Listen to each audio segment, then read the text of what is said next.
full disclosure, I am sponsored by Machine, and I don't use their software that much. So probably, I don't know. Well, I've tried it. I haven't figured it out. Interesting. It doesn't like when I fix one out. It doesn't like. Yeah.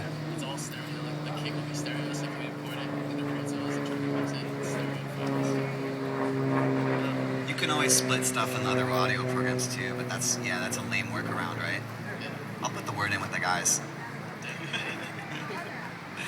Yeah, to FYI, like really, like my expertise is mostly like in the performance aspect of it, like chopping up stuff up. You know what I mean? So like if you can keep it more on that level, that's my expertise. But go ahead, ask whatever.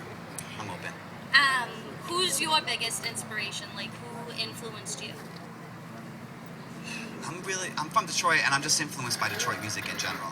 I'm a huge fan of just studying, who does my hero love, and all of that. You know what I mean? So I grew up on all that Motown music, but right when I was coming up in jazz and fusion bands, Detroit techno and house was really blowing up. So I got pulled into that scene, and that's how I ended up here somehow. You know, I was the ringer for a while, and I was the only guy who could play his instrument in techno bands kind of thing for a minute, you know? And then just ended up, I'm like, I can do that. These guys, I can totally do that. All right, thank you. Yeah, my pleasure. I had a question for you. Detroit 313. 313, son. Of course. Your favorite Jay Dilla production track, album? Maybe a handful.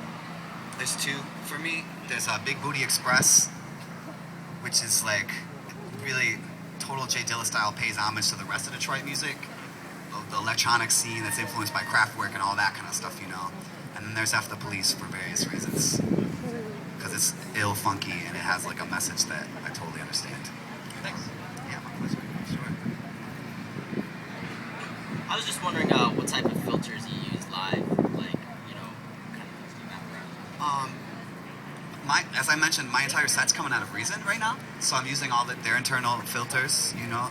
So my template, basically I have like a high pass filter assigned to one knob that I can turn on and off with this button. And then I have a low filter assigned.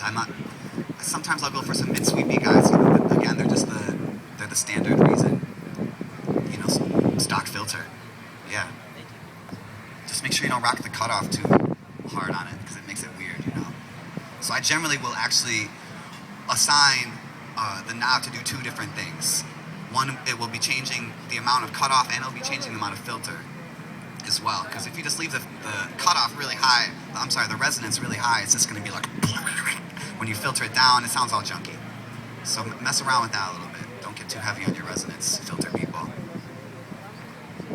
right, I'm going to rock out some more tracks while I'm at it. Here we go.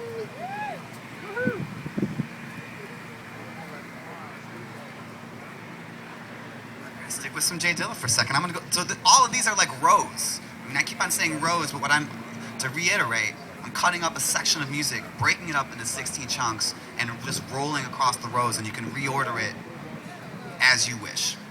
Let's go geek down.